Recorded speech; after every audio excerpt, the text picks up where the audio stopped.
Hello, everybody. Welcome to day 12. You should have your scriptures or beginning your scriptures today. Just want to encourage you to continue to pray.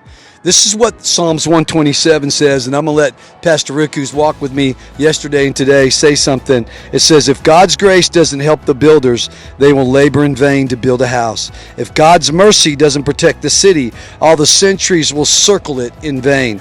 From early morning till late at night, toiling to make a living for fear of not having enough. God can provide for his devoted lovers even while they sleep. Children are God's love gift that are heaven's generous reward. Children born to a young couple will one day rise to protect and provide for their parents.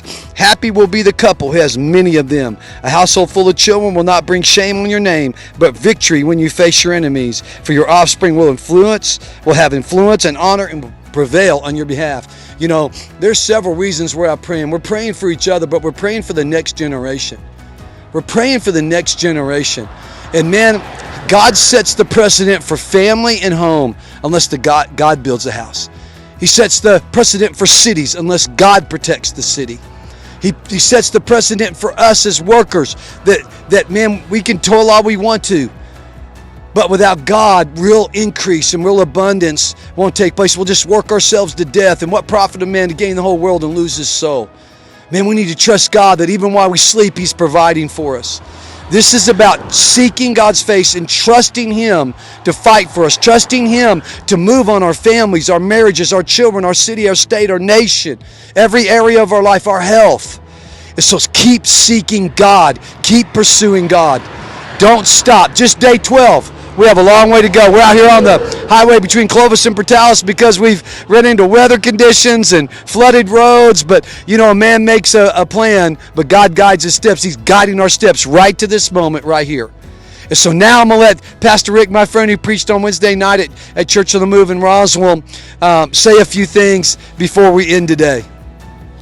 Hey, gang, man, it's an honor to be walking with my great friend, Pastor Troy here. I'm just honored to be a part of this. And man, it's just, this guy is a beast. And I'm just telling you, he's doing it. As I was walking yesterday, I just, this thought came to my mind, and that is one of the great deceptions we have is that by doing nothing, things stay the same. You know, in other words, like so many of us like where we're at, the place that we're at, and we think that if we don't do anything, that we can maintain that. I'll let this truck go by. One of the greatest detriments to anything we have, whether we're talking about our marriage, our relationships, our relationship with God, is the area of neglect. And when we neglect things, it doesn't get better. And so one of the things that Pastor Troy's doing here by praying intentionally is that he's not letting neglect take over. You know, neglect's kind of funny because it's unintentional, but that's the problem, is it is unintentional. And whereas we're praying right now, and that's an intentional thing.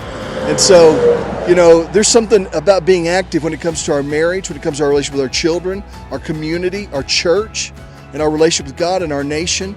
And, you know, to the deception being that if we don't do anything, things will be okay. No, they won't. No, they won't. And so I want to encourage you, man, be intentional. Push out there, press. You know, if you don't pray, who will? But I know you will. I have confidence in you. And I know Pastor Troy, man, he's stirring my heart up. And so I'm grateful for the example he's setting for all of us. I love you guys. God bless you. SomebodyPray.com. Share it, like it, do whatever you got to do to spread the word and get more people praying for their marriages, their children, their families. Thank you all. God bless you. See you tomorrow, day 13.